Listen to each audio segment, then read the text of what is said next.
So I'm Colonel Paul Doyle. I'm a member of the Royal Canadian Air Force. I've been in the Air Force for 28 years. I'm a fighter pilot. I was at a Air Operations Center in the Middle East in Qatar in 2014-2015 for Operation Impact, which was the fight that we had with Daesh. Okay, hi, I'm Colonel Andrew Lucier, and I'm a member of the Canadian Armed Forces in the Army. My job here in High Commission is I'm the Army Advisor. I've been in the Army now for 33 years, and my regiment is the Royal Canadian Dragoons, based out of Petawawa, Ontario. I joined the Army, it was a natural selection for me. I come from a military family. My dad served in the military for 39 years. Yes, my name is Richard Smith. I'm the spouse of the Deputy High Commissioner here in Canada House. I've been living in London for 2 years. The person I would like to speak about is my father, Richard Routledge Smith.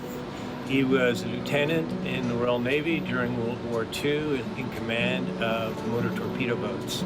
He joined the Royal Navy in 1938 as a young midshipman. He, I guess, saw that World War II was imminent, and although he had been pursuing a career as chartered accountant at the age of 20, and then he joined the Navy and went into the war. So I came by it naturally. My father is also a fighter pilot in the Air Force. So while I say I've been in the Air Force for 28 years, I've probably been in for 47 years, because with my father being a member of the forces, it was something that I grew up with the whole time. I think the most important thing with regards to Remembrance Day is that we need to take the time to appreciate and honor what those before us have had to do in the name of freedom. But after my tour in Afghanistan and the loss of my soldiers, it became a much more personal.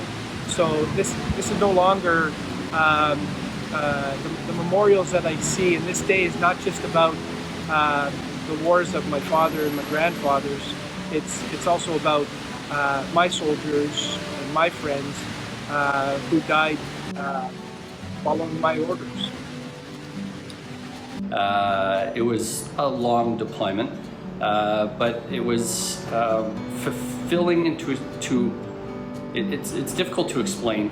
You know, when we look back, those of us who are in the military, those of us who have had family members in the military, it's very difficult to quantify exactly what service means.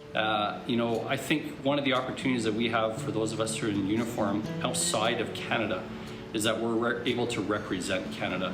And when we go away, whether it's on mission, whether it's on deployment, whether it's, you know, on temporary duty, and then we come back off of exercises, we get back home to Canada, and it really drives home, you know, some of the liberties and freedoms that we enjoy as Canadians are because of those who served before us, those you know, in different conflicts, different engagements, who have established Canada, established what the name of Canada is for those who stand up for the rule of law, those who stand up for human rights, and those who stand up for those who can't stand up for themselves.